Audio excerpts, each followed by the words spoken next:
Convidamos a este palco o diretor de Educação à Distância da UFMG, professor Wagner José Corrade Barbosa, que apresentará a conferência intitulada Panorama da Receptividade da EAD no Brasil, Dificuldades e Desafios para a Visibilidade e Crescimento da Modalidade. Bom, vamos começar pela educação à distância no cenário nacional.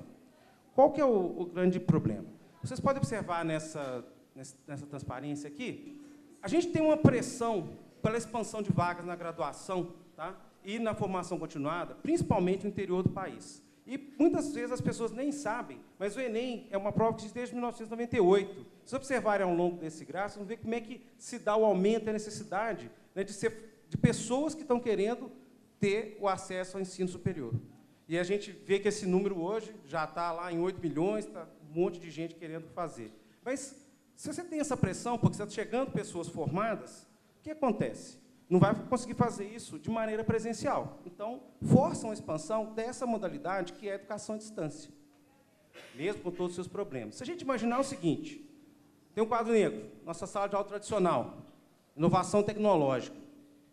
Né? A maior inovação tecnológica tem 200 anos, ou mais um pouquinho, que é de 1801. E aí? Como é que a gente vai fazer para mudar isso? Como nós vamos fazer para fazer EAD? Não vai dar para fazer de modo presencial, levando e fazendo, né, mandando papel o tempo todo. A gente vai evoluir.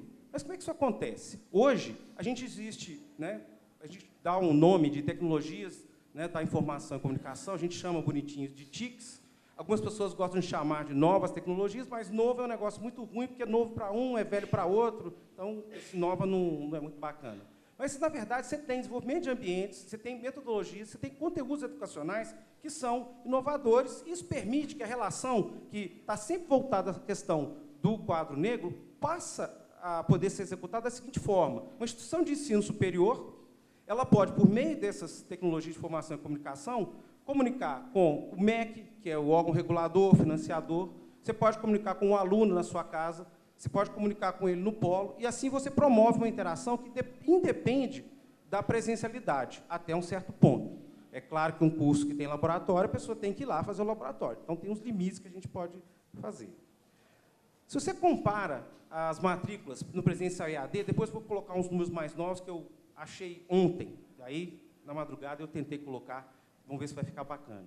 A ideia é o seguinte, se você olhar as matrículas em curso de graduação presenciais, em 2010, um total de 5,5 milhões, basicamente, a dependência administrativa, se você observar, é o seguinte, mais ou menos era 833 mil pessoas que estavam em instituições federais, 524 mil em estaduais, pouco 103 mil municipais, e o resto todo em instituições privadas, quase 4 milhões de pessoas.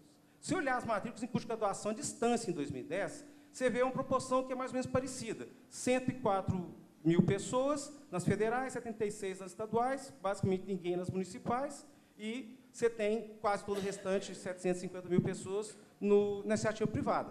Se vocês observarem, isso significa que 74% das pessoas estão sendo atendidas pelo ensino privado. Será que isso mudou? Não sei. Mas, como tem educação à distância, tudo indo muito bem, muito bonitinho, você tinha avaliações, ensino à distância, começa a sair melhor em qualquer exame que a gente aplique, ENAD, qualquer coisa. Então, você começa a ter pessoas que têm qualidade e estão fazendo isso. Mas, não adianta nada, porque com isso vem um monte de coisa junto. Educação não é fast food, diga não para graduação à distância em serviço social. Esse é uma figura que foi muito comentada, muito, né, falada o tempo inteiro, porque os conselhos regionais começaram a falar assim, olha, eu não aceito isso, a gente sabe que a maior parte das vezes era reserva de vagas, né? Eu já tive numa reunião no CREA, aqui de Minas Gerais, onde eu fui fazer uma apresentação, e as pessoas choveram em cima de mim. Aí a primeira coisa que eu tive que fazer foi mostrar o seguinte, uma coisa é o conselho regional, outra coisa é o curso. E a própria Secretaria de Regulação diz, tem lá uma nota técnica, ele fala, olha, os conselhos regionais não têm atribuição de avaliar curso, quem faz isso é o MEC, e para isso tem uma Secretaria de Regulação. O Conselho Regional ele tem que dizer sobre a atribuição que aquela pessoa pode ter.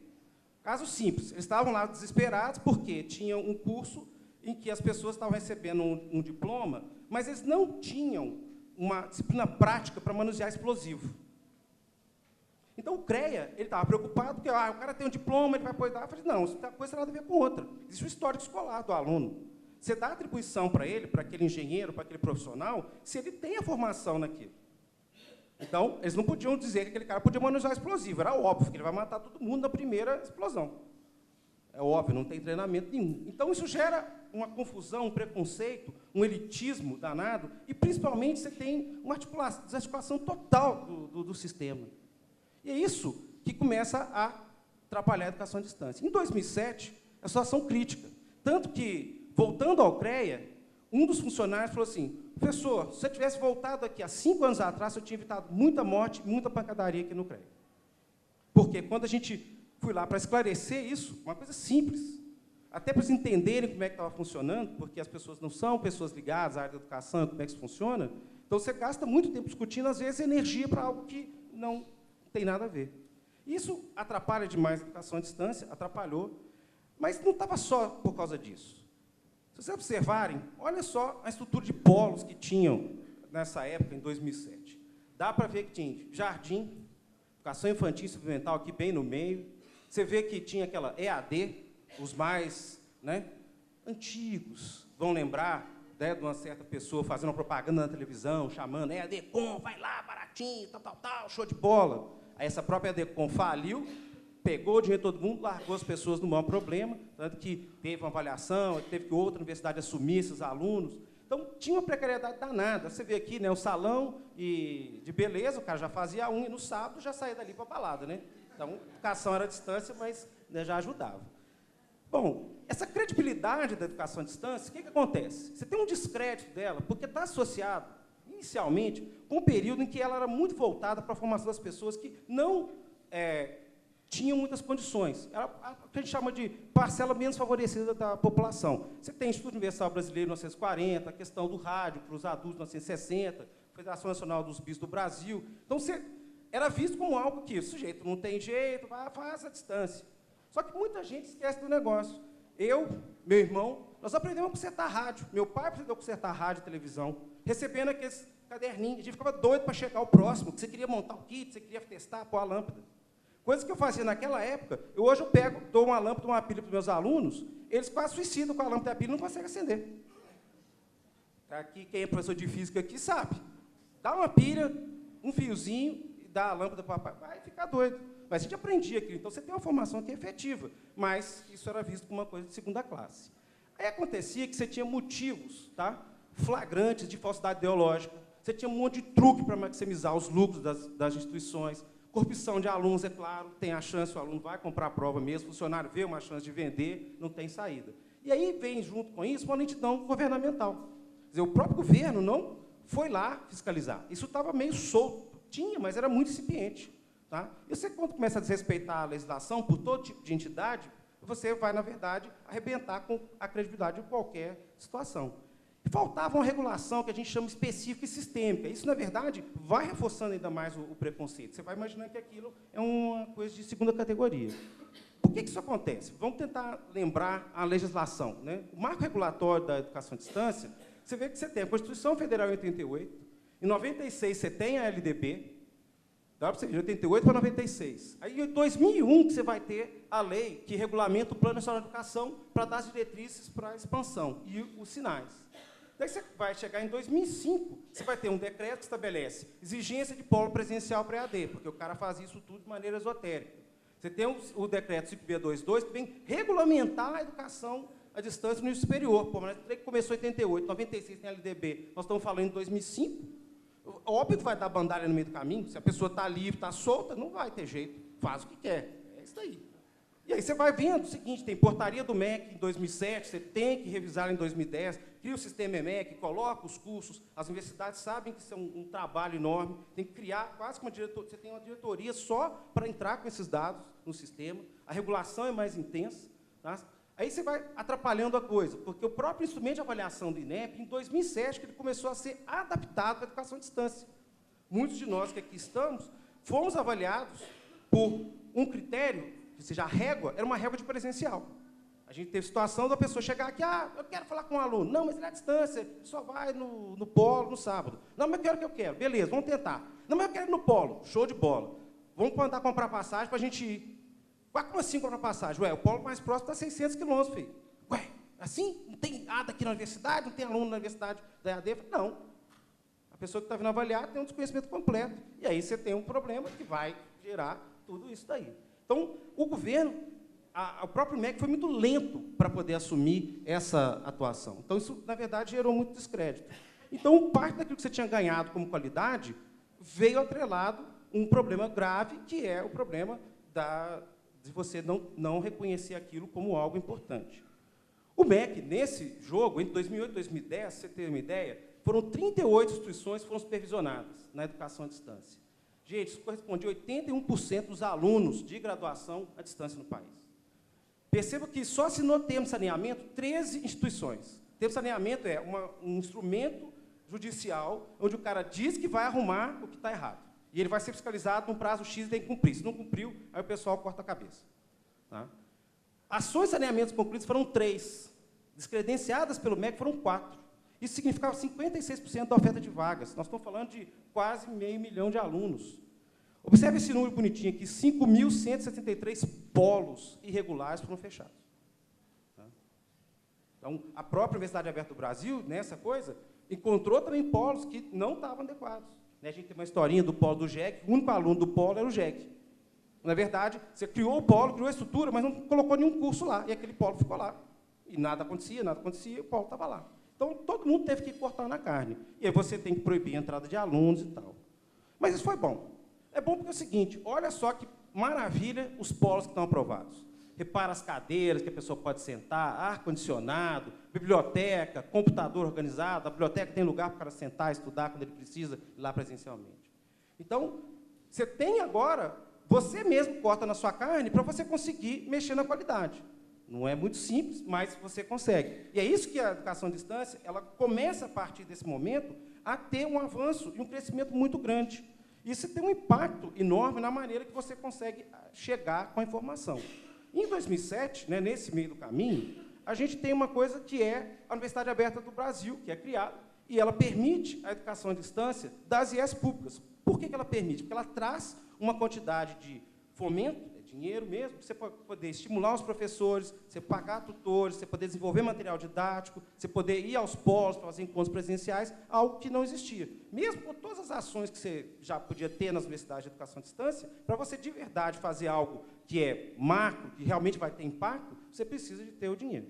Nesse sentido, né, para quem não tem ideia, eu vou falar só muito rapidamente, a ideia da Universidade Aberta do Brasil é que você tem as instituições, elas oferecem curso nos polos, elas podem oferecer em vários polos, uma instituição pode oferecer, igual a instituição 3 ali, apenas ela oferece em todos os 3 polos, você pode ter a instituição 2 que só oferece num único polo. Essa relação é uma relação tripartite, onde o MEC, através da CAPES, coloca o financiamento, as universidades elas entram com as pessoas que fazem os cursos, tá? E você tem os mantenedores, podem ser prefeituras ou Estado, que são as entidades que trabalham com a questão da infraestrutura física no local onde você vai ter esse polo de apoio presencial. Né? A atuação da OAB, ela envolve a instituição com seus cursos, e nela você tem uma figura que é chamada coordenador da Universidade Aberta do Brasil, é a pessoa que faz essa articulação entre o MEC, as prefeituras e a universidade. Você tem também os professores que atuam, você tem o que a gente chama de tutores presenciais. São pessoas que estão aqui, que eventualmente viajam aos polos para dar as aulas presenciais, para fazer as atividades. Lá no polo, você vai ter, né, os alunos e o que a gente chama de tutores presenciais. São pessoas que residem na região, que ajudam e auxiliam, às vezes têm formação na área, conseguem ajudar de forma mais efetiva, outros ajudam também na organização, na estruturação, na questão do estudo. Só para a gente ter uma ideia, essa é a distribuição de instituições que atuam na Universidade Aberta do Brasil. Os vermelhinhos são as federais, verdinhas são as universidades estaduais e azuis são os IFETs. Esse quadro está incompleto, porque apareceram novas instituições, mas eu não consigo atualizar essas figurinhas com a velocidade que precisa. E você tem a distribuição de polos, né? Vocês podem observar ali os pontos verdes são da primeira edição, os pontos azuis são da segunda edição, mas você consegue perceber o seguinte, apesar dos números, a gente tem hoje 650 polos nesse sistema, a distribuição é mais ou menos 53 no Centro-Oeste, 219 Nordeste, Norte 93, Sudeste 166 e Sul 119. aparentemente, se você observar, parece que tem muito polo numa determinada região comparado com outra. Mas, em termos percentuais, a região norte ela acaba tendo 20% dos polos comparado com o número de municípios que ela pode atender.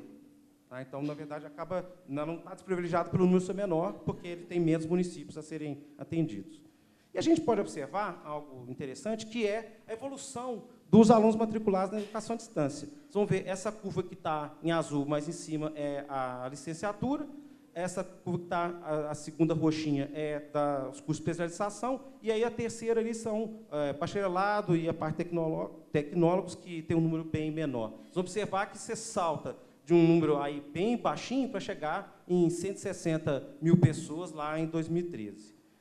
Só para a gente ter uma ideia dos números, esses números são de novembro de 2014, como eu disse, é muito difícil de ter acesso aos números e atualizar eles efetivamente, mas a gente tinha, nesse momento, 524 mil ingressantes, dos quais 251 pessoas estavam cursando, 122 mil formadas e 151 mil pessoas com trancamento ou desvinculação do curso. Isso representa uma evasão bruta, daquela que você, totalmente ignorante, olha para os números que entrou, que saiu, 24% de evasão bruta.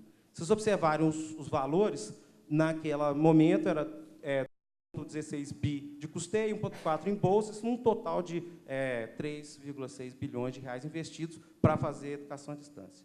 Muitas pessoas ainda nesse momento estavam no processo de formação, por causa dos cursos eles começam, mas você não consegue formar as pessoas como a gente imagina e como a gente faz no presencial, porque você está começando, então tem uma rampa muito difícil. E também você tem uma situação que muitas pessoas entraram com uma ideia equivocada do que seria educação à distância. Acharam que era entrar, mandar entregar algumas coisinhas, fazer no final de semana, pegar o ônibus, ir lá para o polo e voltar, e estava com o diploma na mão. Quando o pessoal falou, opa, esse negócio aqui é outro reino, começou a ter aquele desespero, você tem uma evasão enorme no primeiro semestre e, efetivamente, no primeiro ano, você tem muita gente indo embora. Só que esse número ele vai estar implicando tudo que acontece na educação à distância, porque uma vez que o cara entrou e saiu, não interessa, ele conta com evasão. Mesmo que ele tenha entrado, oi, gente, tchau, foi embora. Tá? Então, os números, é difícil mudar esses números, mas é a realidade que a gente tem. Aí, aproveitando, né, uma comparação entre a graduação presencial e a distância, tá? Nos setores públicos e privados, esses números eu consegui ontem, são bem interessantes. Observem aqui o seguinte, o número de vagas que você tem em todos os cursos de graduação do Brasil, desde 2000 até 2012. Tá? Você tem quase 43 milhões de vagas ofertadas, dos quais 10,7% são de presencial público, 65,1% é presencial privado e 24,2% educação à distância, aí tanto faz público ou privado. Tá? Então, dá para ver a barrinha aqui, pelo mais roxo e escuro, embaixo é o presencial público, você tem o presencial privado, que é essa cor mais clarinho um pouquinho, que pega quase tudo, e a educação à distância está mais clarinho em cima lá. Tá? E aí vem o seguinte, você põe essas vagas, mas e matrícula? Tá? Uma coisa é vaga, você disponibiliza a vaga para a pessoa, mas será que entrou? Aí que é interessante, né? Será que tem a ver com a falta de visibilidade da educação à distância pública? Se vocês olharem aqui embaixo, ó, você tem presencial público roxinho, aqui essa escala em milhões de pessoas. Tá? Se vocês observarem, logo de cima são as presenciais privadas, então está dividido aqui no lado esquerdo o presencial, então você vê que tem uma enormidade nas presenciais das instituições privadas. Se observarem a de pública e a da privada, olha o que acontece em 2008 e 2012. Você tem uma queda. Porque aí você fala assim, olha, 2008 foi quando efetivamente a maioria dos cursos da educação à distância da UAB começaram. Um monte de gente. Mas depois, esse AUE, opa, achou que era moleza, já não está rolando mais, aí você vê que tem uma queda. Mas será que isso também não está associado à questão de você também não estar fazendo a propaganda correta? No início, é óbvio que nós mesmos, fazendo educação à distância, não tinha ninguém aqui que era o expert da educação à distância, o bambambam da balachita, que ia fazer o melhor curso, com a melhor coisa, que ia não ter evasão nenhuma. Isso está lá nos números, não tem saída. Tá? Mas é claro que a gente vai se aperfeiçoando e essa coisa vai melhorando. Os próprios alunos também vão aprendendo como trabalhar nessa coisa. Mas é difícil de tirar daí qual que é o impacto. Agora, olha só, apesar de se oferecer e ter essas matrículas, olha a quantidade de vagas que estavam ociosas. 9% das vagas no ensino presencial público estavam ociosas. Tá? São, na verdade. 49,3% das vagas no presencial privado também são ociosas. Quer dizer, você dimensiona um sistema e, na verdade, você faz matrícula, mas o cara não continua. E acaba a vaga ficando vazia. Então, é um problema danado, porque você tem um investimento de base para manter aquela estrutura, você encarece ela, mas o aluno não está indo. Então, você não tem a pessoa formada, a própria universidade vai tendo que manter a estrutura para nada. Aí, se vocês compararem no lado direito, vocês vão ver ali os ingressos de educação à distância, são aquelas barrinhas bem clarinhas em cima, e, na verdade, se vocês observarem o miolo ali, são as vagas ociosas presenciais. Então, tem problema. Né? E agora, e o número de concluintes? 8 milhões de títulos de graduação no presencial já foram emitidos aí nesse período de 2000 a 2012. É gente pra caramba. Tá? Bom, país com 200 milhões, não é quase ninguém. 26% está no ensino presencial público. Tá? E 14,6% está no EAD de instituições públicas. Então, quer dizer que o ensino público, nessa graduação, ele responde no presencial só a 26%. E na EAD, tá? Se olhar só para a EAD, é 14,6% das IES públicas, que é esse que o grafiquinho nós estamos mostrando aqui com mais clareza. Ou seja, a gente tem que dar visibilidade, a gente tem que crescer a educação pública no país, se a gente quer chegar à educação pública de qualidade, democratizar o acesso, priorizar, é a meta. Então, os números estão gritando para a gente aí que a gente precisa trabalhar nisso. Né? Quer dizer, motivo da gente estar tentando imaginar algo aqui para ajudar com isso. Né? Só para a gente lembrar, mais ou menos, o seguinte, você tem cursos autorizados totalmente à distância, tá? São os cursos que são regulamentados, tá? Oferecidos por instituições credenciadas.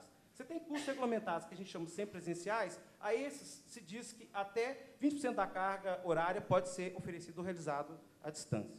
Tá? Você tem disciplinas à distância em cursos que são presenciais autorizados, vou mostrar um pouquinho o que a gente faz aqui, só para vocês terem uma ideia.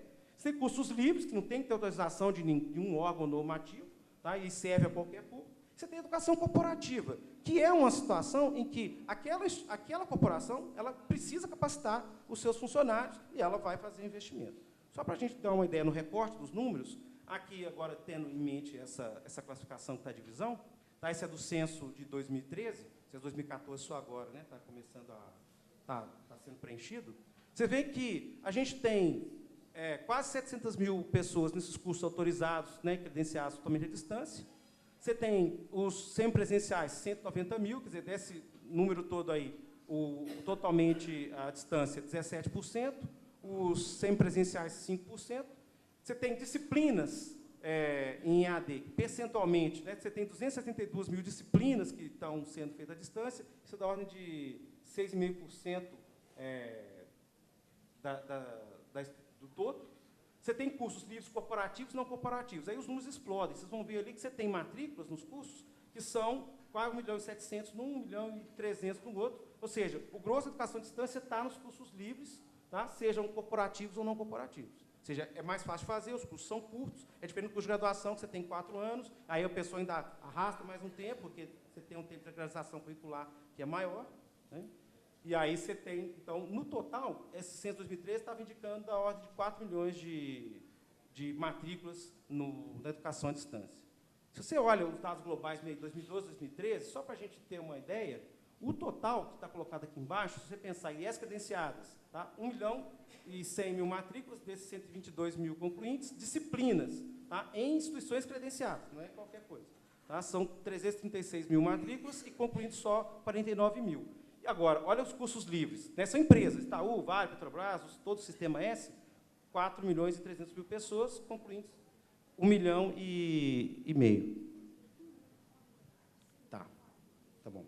Bom, no total, olha só, são 5 milhões e 800 mil pessoas, matrículas, dos quais 1 milhão e 600 mil quase pessoas formadas.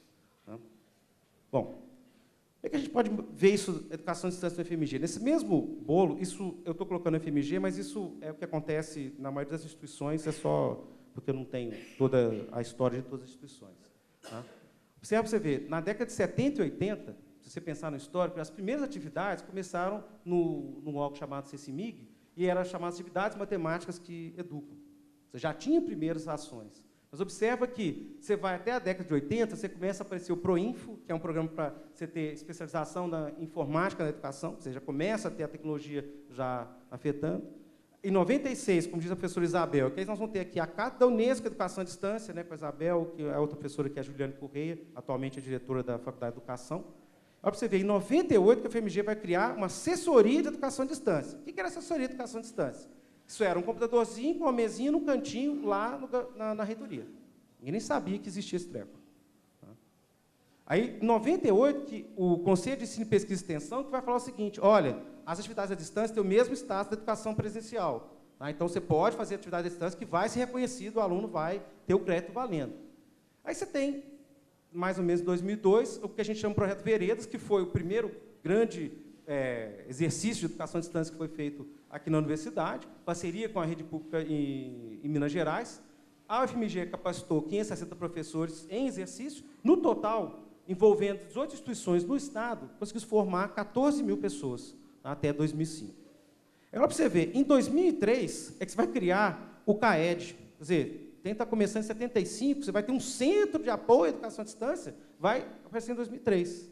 É aí que a FMG começa a estimular, a fomentar ações de educação à distância. E aí vem, em 2007, você tem a adesão da OAB, que aí vem um dinheiro que consegue colocar isso mais efetivamente. A FMG depois adere a outros programas, o programa PAR, vai por assim por diante.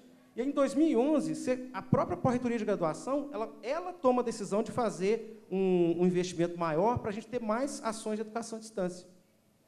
Aí, para você ter uma ideia, as disciplinas de física no ciclo básico da física, elas vão, nesse momento, começar a atingir aprovação e rendimentos são similares ao presencial. Mas eu vou mostrar para vocês daqui a pouquinho, quer dizer, a gente começou a trabalhar aqui em 98, 2000, mas lá em 2011 que a gente foi ter. E é isso que eu queria comentar na noção do que é visibilidade. Vocês vão entender com isso daqui a pouquinho no que eu colocar.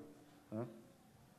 Observa bem o seguinte, o CAED está aqui na unidade administrativa 3, agora que ele está sendo transformado em diretoria de educação à distância, que existe a figura do diretor, atualmente sou eu, mas a diretoria formalmente não existe, ela é a diretoria de educação à distância e do centro. Tá? Aí o que acontece? Está lá o nosso carrinho, essa ampliação aqui foi um parto para conseguir fazer, para subir um andar, a gente já estava trabalhando todo mundo um em cima do outro, a pessoa chegava para trabalhar, na hora do almoço, ficava esperando, e aí o outro saía, o outro chegava. Hoje está assim de novo. Nosso espaço lá, já tem as meninas da secretaria, chega, aí a menina está lá, né, atoando, e a outra, estou terminando, e aí ela sai e entra outra, que são estagiários, que a gente consegue ajudar, mas você vê, ainda precisa de expansão, precisa de ampliar. Então, por mais que a gente queira, não está show de bola. Se você pensar na formação inicial continuada, né, na educação à distância, essencialmente a gente tem Sistema OAB CAPES, SECADI, que é a Secretaria de Educação Continuada, Alfabetização, Diversidade e Inclusão, e a SEB, que é a Secretaria de Educação Básica, no MEC, então são os principais fomentadores. A gente tem a UNASUS, que trabalha com o Programa de Valorização da Ascensão Básica e o Programa Mais Médicos. Aqui no FMG a gente chama carinhosamente de Mais Cubanos. Tá? Mais Cubanos. Aí nós, bravamente, começamos a trabalhar com os servidores do sistema prisional, fazendo capacitação com o Ministério da Justiça. Tá? Nós estamos chegando a quase 15 mil pessoas. Isso não é privilégio da UFMG, tá? Isso ocorre com diversas instituições no país inteiro, cada um com um grau mais avançado ou não dessas ações. A UFMG, para vocês terem uma ideia, como a ideia é expandir, então a Universidade Aberta força a gente a atuar no Estado inteiro. Então, essa distribuição são os polos só que a UFMG atua, mas a gente tem naquela profusão de polos, nós somos 14 instituições do Estado de Minas Gerais, então a gente consegue fazer um atendimento muito amplo. A universidade hoje está em 33 polos e está ainda na fase de implantação a possibilidade de fazer cursos em São Paulo. Nós começamos uma primeira leva agora, mas ainda está nessa fase de execução. Para você ter ideia também como que acontece nas instituições, esse é um quadro mediano do que acontece nas diversas instituições. A FMG tem 5 cursos de graduação, Biologia, Geografia, Matemática, Biologia e Química. Tem 4 cursos de especialização, um mais ligado à formação dos profissionais da enfermagem, artes visuais, ciência e investigação e atenção básica à saúde da família. Hoje o nome é Estratégia de Saúde da Família. Mais ou menos a distribuição que ocorre na maioria das universidades, alguns cursos de aperfeiçoamento que são pelo Sistema Universidade Aberta do Brasil, poucos deles, e a gente tem muitos ligados à SEB e à SECADI, essas secretarias do MEC que eu falei com vocês, e em vermelho embaixo aqui são cursos que o CAED faz ele mesmo. Tá? Aperfeiçoamento da educação à distância, a formação dos tutores para atuar em educação à distância, o que nós chamamos de laboratório de criação de materiais didáticos para a educação à distância, tá? E, atualmente, esse curso grande, que está consumindo muito da nossa energia, capacitação do servidor do sistema prisional. O resto são cursos que são muito comuns à maioria das universidades, que esses cursos vêm por uma demanda do próprio MEC. Na FMG, os dados globais são o seguinte: na graduação dos 5 cursos, nós tivemos 14 ofertas, ou seja, 3.848 vagas, o número de alunos matriculados 3.129, ativos 1.246 e formados 600 pessoas. Na especialização dos 6 cursos, nós já oferecemos 11 mil vagas, com quase 10 mil matriculados, ativos ainda 3.400 e já formados 2.700. Nesses cursos que são de aperfeiçoamento e atualização, como o número é maior, eles são mais curtos, vocês vão ver que tem um número de vagas que também é relativamente grande, 13 mil, muitas pessoas matriculadas, o número de alunos ativos hoje 1.400 e formados 5.400. Se eu olhar esse subtotal, imagina o seguinte: de quase 30 mil vagas ofertadas, 25 mil foram matriculados, a gente tem hoje 7 mil alunos ativos e já conseguimos formar 8.500 pessoas. Esse é um quadro também que é relativamente mais ou menos a mesma coisa nas diversas universidades. E aí esse que eu coloquei em separado aqui, que é esse que a gente está trabalhando atualmente numa escalabilidade muito maior, com 15 mil alunos, já temos 12.800 matriculados. Esse é um curso sob demanda do Ministério da Justiça. Então, são servidores do sistema prisional, então tem gente que às vezes está lá na cadeia, lá dentro trabalhando e tem que fazer o curso à distância. E nós conseguimos já formar 10.800 pessoas. Quer dizer, é muita gente formada, porque é um curso que está voltado para a gestão de crises, as políticas públicas. Então, esse tipo de capacitação é cada vez mais demandado de todas as instituições. A gente não pode deixar de falar de evasão, de percentuais formados, a graduação é sempre um foco interessante. Esses 4 cursos que estão aqui, barrinhas à sua esquerda, são cursos de especialização. E as outras 5 que estão do outro lado são cursos de graduação. Observe o seguinte: azul são os formados, aqui percentualmente, cursando a barrinha vermelha, e inativos a barrinha verde. Aqui é saúde da família, que é o pessoal da medicina, artes, depois enfermagem, ciência para investigação, que é da Faculdade de Educação. Vocês veem que eles têm um número de inativos que é muito grande, se você olhar percentualmente, um monte de gente entra e sai. Olha a graduação, aí vem aquele desespero técnico, certa pedagogia que é sempre muito bom. A pedagogia, você tem uma quantidade de pessoas formadas muito grande e o pessoal de inativo é pequeno. Isso, obviamente, até seria, a gente pode imaginar assim, ser esperado, tá? Porque o pessoal faz um trabalho que está formando professores que vão trabalhar com as crianças. Então, eles têm que também conseguir formar bem as pessoas, e aí você tem isso refletido nos números, isso historicamente é assim. E esse curso nosso da pedagogia da FMG, ele é um curso exemplar nessa situação. Se olharem ali da direita para a esquerda, vocês vão ver química, geografia, biologia e matemática. A gente não tem barrinha azul na matemática nesse gráfico, porque se eu ficar tentando atualizar esses gráficos toda hora, eu não faço mais nada. Aí eu coloquei em cima e eu vou brincando ali, atualizando lá em cima, porque às vezes até para localizar o arquivo do Excel onde eu coloquei, já viu, né? Só para você ter uma ideia, é o seguinte: a pedagogia tem 85% total de formados, isso bruto. Depois eu vou fazer uma análise, um recortezinho para vocês entenderem. Matemática, 10% do total, química, 10% do total, biologia, já 51%, e a geografia, 30% do total. A química, a matemática, eles têm, historicamente, no presencial, a formação é menor. Mas é o seguinte: você pode olhar para os números brutos, mas você também pode tentar entendê-los. Eu fiz esse gráfico aqui, são os mesmos cursos, com a mesma lógica, só que aqui eu excluí os alunos que são inativos. Se eu quero medir a efetividade de qualquer coisa, mas um cara que entrou no primeiro semestre, saiu, não fez nada, como é que eu digo se esse curso é bom ou é ruim? Como é que eu guio as minhas ações? Como é que eu trabalho e penso em crescer, em dar visibilidade? A primeira coisa que você recebe, muitas vezes, dos jornais, muitas vezes a gente recebe: mas você tem 60% de evasão. Não, calma, pera lá. Esse número você tem que entender o que aconteceu. Olha só, aí você mostra o gráfico, o cara entrou e saiu no primeiro semestre, aquela evasão está acumulada lá, mas você não consegue remover aquilo, porque o cara entrou e saiu. Mas aí você observa, vê a formação e olha só quem está sendo formado, quem realmente está acompanhando o curso, e vê a efetividade. Esse que eu coloquei nesse quadro. Se observarem a especialização, olha o que acontece. Esse azul é o percentual de alunos formados e os que estão ainda cursando. Olha o que acontece com os números percentualmente. Você vai a 90%, 80% das pessoas formadas. Então, se alguém disser que esse curso de AD não é efetivo, ele vai ter que mostrar que esses caras não estão bem formados. E aí não é a gente que está dizendo, que tem avaliação externa, essas pessoas passam em concursos, na graduação isso é comum, todo mundo tem que colar grau antes, porque o aluno já passou no concurso e já está empregado. Então, você vai dizer que é ruim? Bom, tem que pôr a mão na consciência. Olha a pedagogia último. Você tem um percentual de formado que é 90%, esse percentual ainda tem turmas que estão em andamento. Tá? Se você olhar a química, matemática, geografia, realmente tem um número muito grande de pessoas cursando e o percentual de formados é menor. Tá? Mas isso, nós vamos ver, que é o que eu quero colocar agora, também está ligado ao presencial. Que algumas pessoas me questionaram, você está apresentando o número da EAD, dizendo que é o presencial assim, mas vamos ver se é mesmo. Né? E aí, se a gente observar, eu fiz um recorte para a química aqui, tá? Só para vocês perceberem o que eu estou falando. De 108 mil vagas no presencial, são 108 mil vagas no presencial e 45.500 na educação à distância. Tá? Ou seja, 42% das vagas que são oferecidas no curso de licenciatura em Química no país são em educação à distância. Você pode observar o crescimento aqui, você vai ver nas barrinhas, tem uma expansão grande de 2006, 2007 ali da EAD, isso motivado, né, pela expansão da EAD pública. Ficou nervoso, bicho.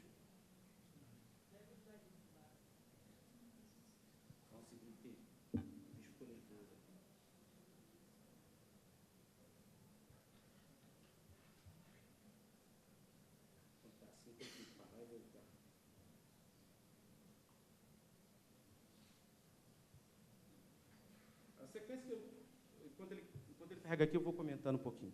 O que a gente vai ver ali, basicamente, é uma expansão que você tem nos cursos de Química, e você vai ver uma relação que ela entre ociosidade e pessoas matriculadas, efetivamente a mesma coisa. Vamos ver se o bicho vai aqui. Está nervoso.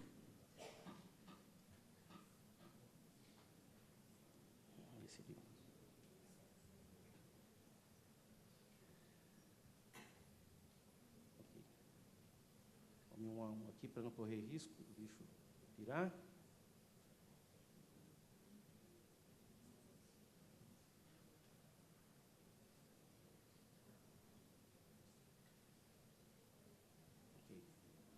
Se você observar as matrículas, 27,8% do total está na iniciativa privada.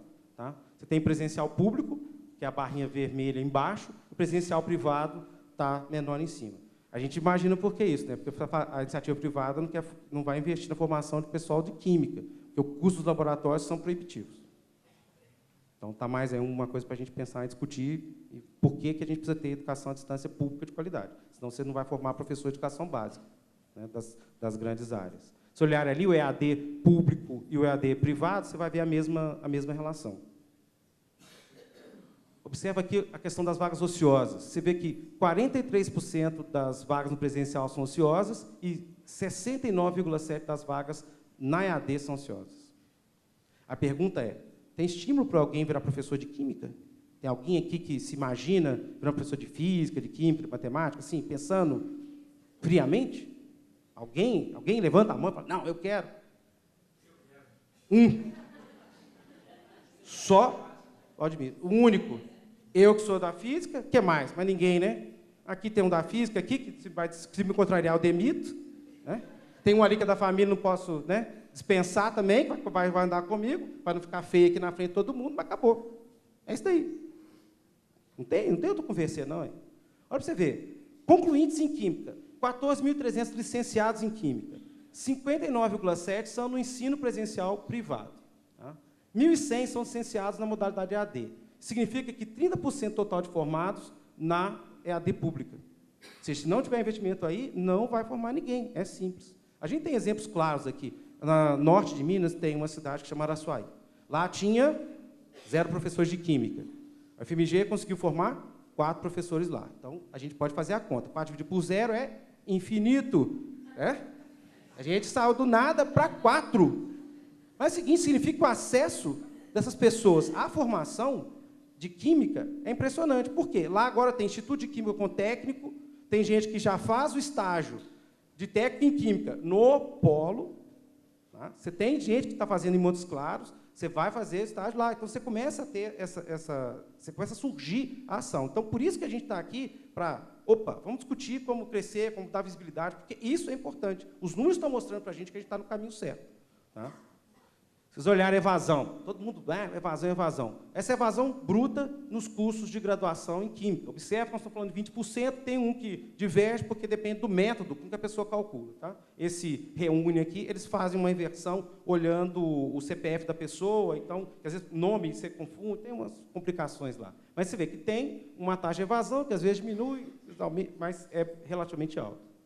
E aí, a coisa que é muito legal, estava nesse artigo, do pessoal lá do Sergipe, olha só, fatores negativos sobre a docência respondidos pelos jovens que já pensaram em ser professores.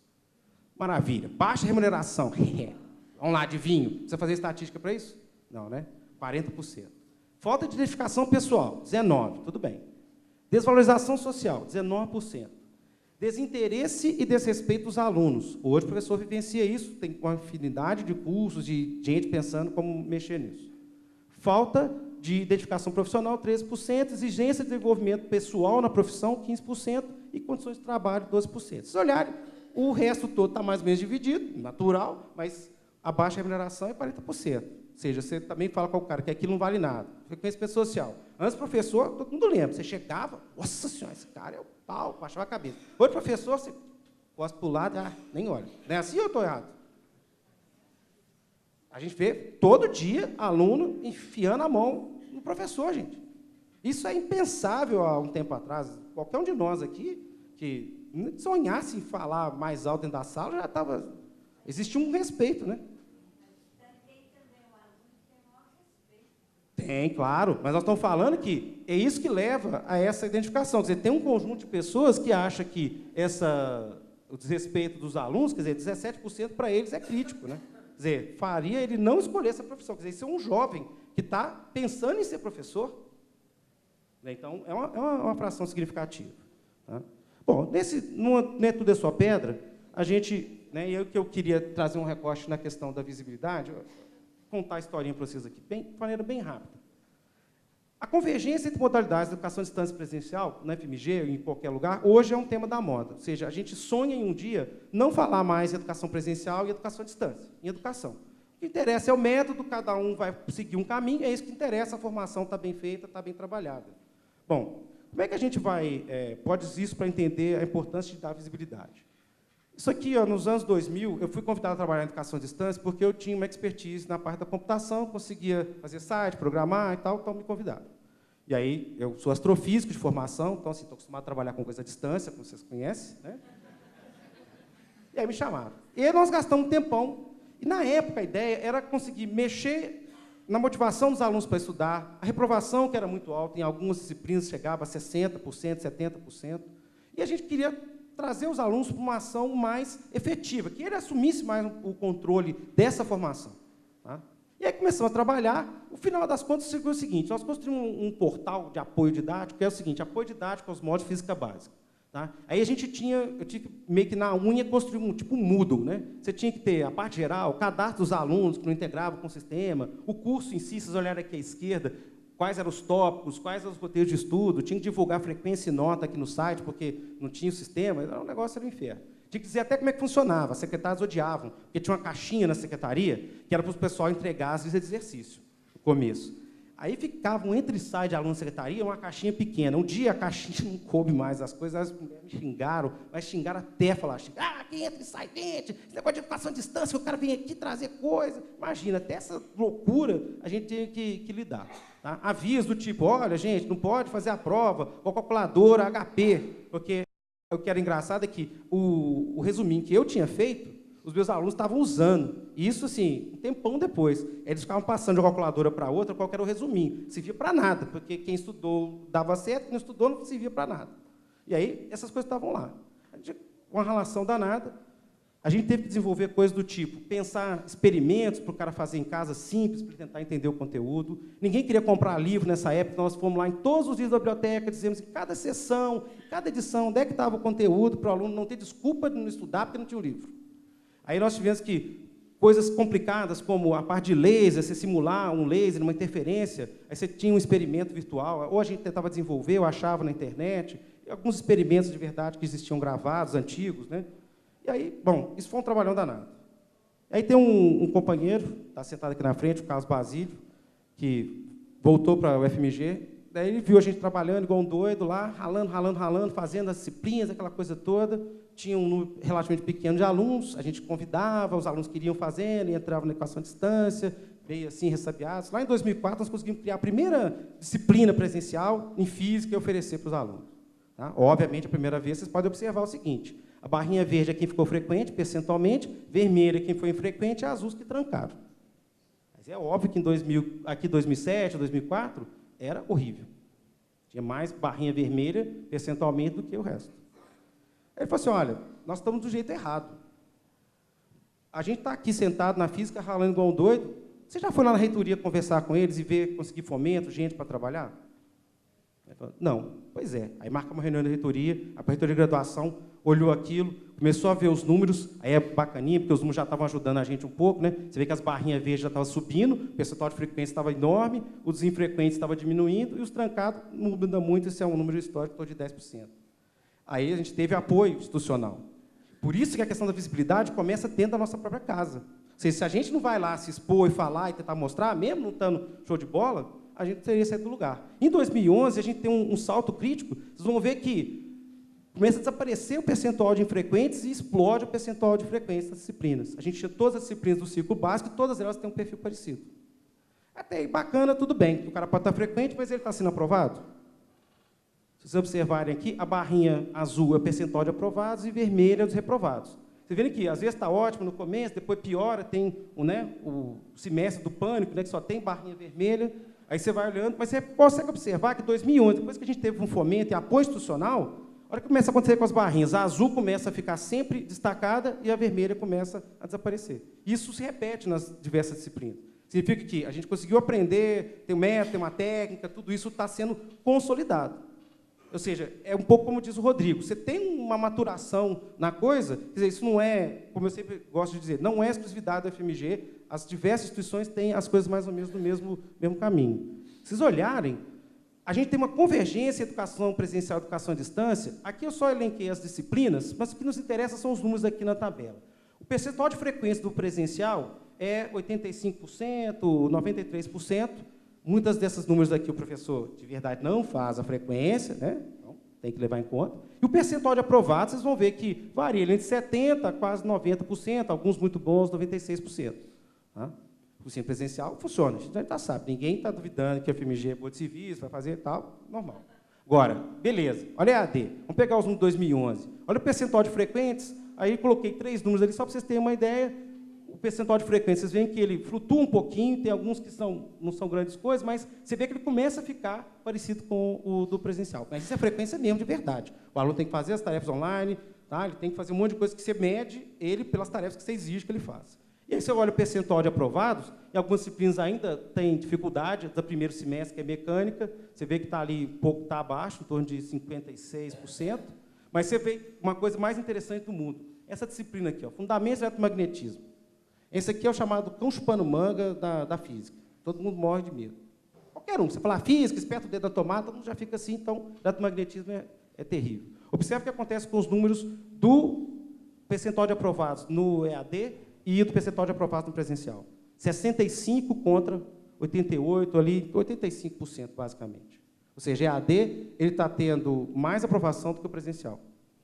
Esse curso a gente sabe por quê? Porque ele está muito azeitado, ele tem as aulas gravadas, ele tem todo o material, tudo que a gente desenvolveu está muito afinado para isso, justamente porque ele é o mais difícil. A gente acabou conseguindo trabalhar muito nele. Então, ele conseguiu produzir resultados. Os alunos preferiam assistir, ir para o EAD do que fazer isso na aula presencial. Porque lá ele conseguia rever aquela aula um monte de vezes, entender. O livro ele é todo esmiuçadinho, todo cheio de passos e até coisas que a gente erra, eu vou lá e coloco, ó, eu errei aqui, faz assim, tá? Presta atenção. A gente dá muito mais dica ali do que, às vezes, no ensino presencial. Ou seja, funciona.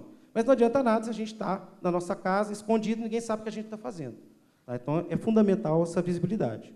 Qual é o desafio atual? Pelo menos na FMG, e eu tenho certeza que isso é o desafio nas diversas instituições.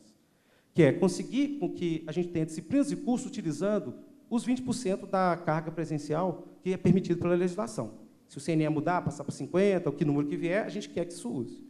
Para isso, é preciso fazer alguma coisa. Nós, aqui da FMG, criamos o que chamamos esse laboratório de criação de materiais didáticos para EAD, porque o professor não vai fazer EAD da cabeça dele.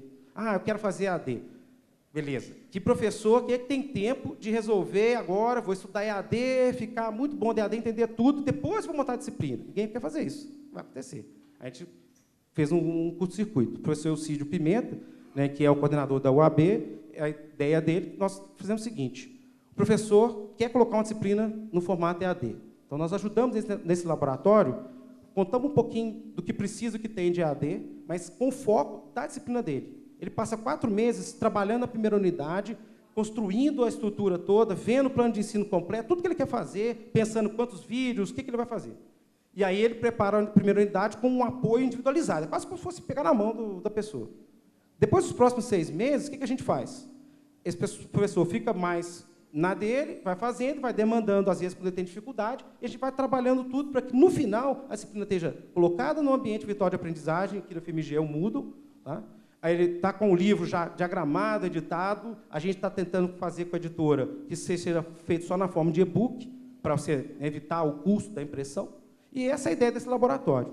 Né? Então, assim, está patenteando essa lógica aqui, não é de ninguém, mas a gente... Né, o nosso jeito de fazer é esse daí. Por quê? Se você imaginar que o professor vai fazer da cabeça, não vai, ele não tem tempo.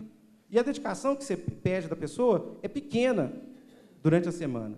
Porque os professores, em geral, você tem uma oscilação muito grande de demanda. Você tem um projeto de pesquisa, você tem que responder, você para, não faz mais nada. Você está daqui, às vezes, 2 meses, você está dando aula seguido, você também fica com o seu tempo meio morto. Então, a ideia é você conseguir fazer isso para o professor dar conta do recado. Tá? Eu estou acabando aqui, e a ideia é o seguinte: além disso, é preciso trazer outras ações. Como é que você potencializa esse crescimento, tá, da modalidade? Você precisa de pós-graduação, precisa de extensão, precisa de pesquisa. Por quê? A universidade ela vive em cima de um quadripé, que, na verdade, está muito focado nesse tripé: ensino, pesquisa e extensão. Não existe sem administração, porque a cadeira fica manca e cai. Tá? Então, a gente também tem que pensar na administração no sentido de dar formação e garantir que está funcionando.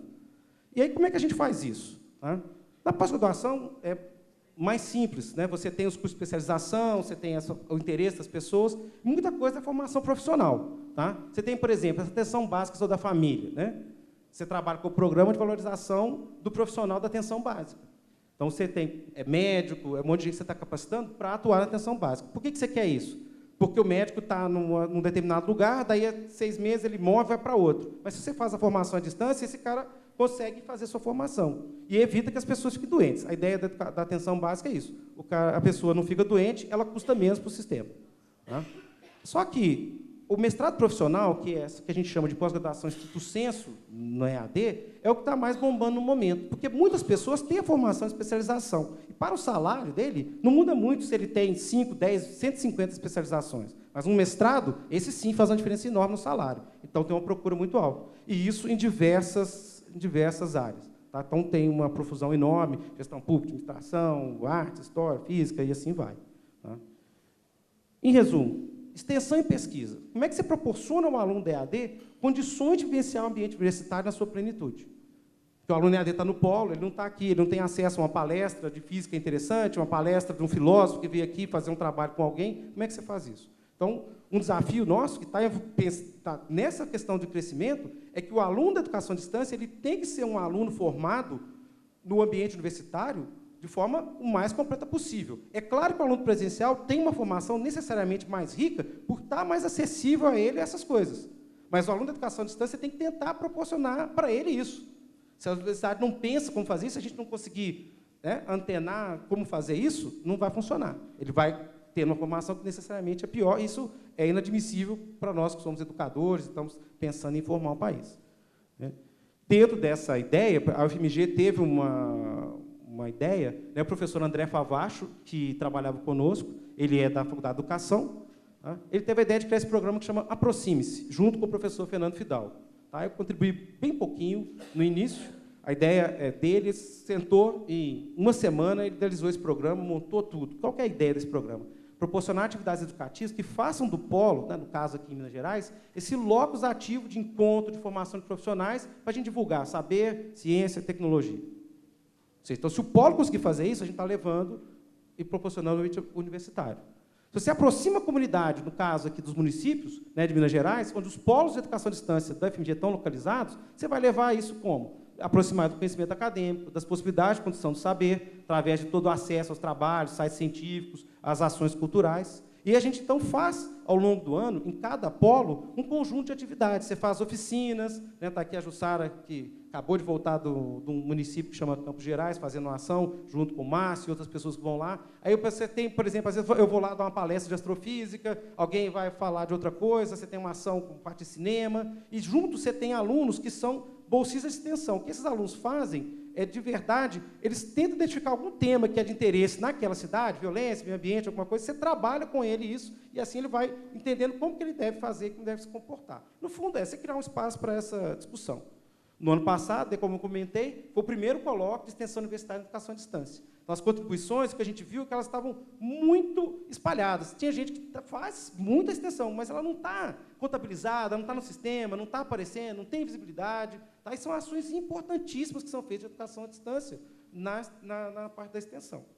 E aí, por último, a gente chega no limite, né? Você tem que ter grupos de pesquisa em educação à distância. Tem que ter eventos científicos, né? Aqui nós fizemos, né, em 2013, o 5º Seminário Internacional de Educação à Distância. É difícil fazer um evento desse, porque tem muito dinheiro, né? Às vezes você tem que fazer eventos menores. Esse tipo de evento que está aqui, onde a gente pensa a educação à distância e pensa as possibilidades, as soluções. Sem isso, a gente não vai conseguir caminhar. E importante, você tem que publicar. A Unirede tem a revista Em Rede, que foi criada para ser esse espaço de publicação de artigos científicos de qualidade, com qualidade mesmo, com o que a gente chama, né, Qualis A1 lá da CAPES, ou seja, isso é arbitrado, não é coisa, eu fiz um negócio, acho que é bacana, estou publicando, não. A gente pode achar legal, mas a comunidade achar que aquilo não tá legal. Então, tem que ser validado. Então, se a gente não investir nisso, nós não vamos proporcionar para o aluno dessa possibilidade. Só que, o que é engraçado, é que se vocês olharem nesse evento, que é um evento que, assim, a gente está imaginando ele pela primeira vez, tá? Os próprios trabalhos, o recorte das pessoas para colocar isso na questão da visibilidade, do crescimento, foi muito difícil, mas é a primeira vez. Mas vocês vão perceber que tem muita formação de cada um e está todo mundo tentando enxergar. E essa é a ideia, trazer essa discussão. E, para finalizar, então, eu imagino o seguinte, que esse crescimento significa proporcionar um aumento no número de cursos de graduação e de pós na educação à distância, na modalidade, e, preferencialmente, se a gente conseguir trabalhar em rede. Tá? Não ficar refazendo o serviço que o pessoal já fez.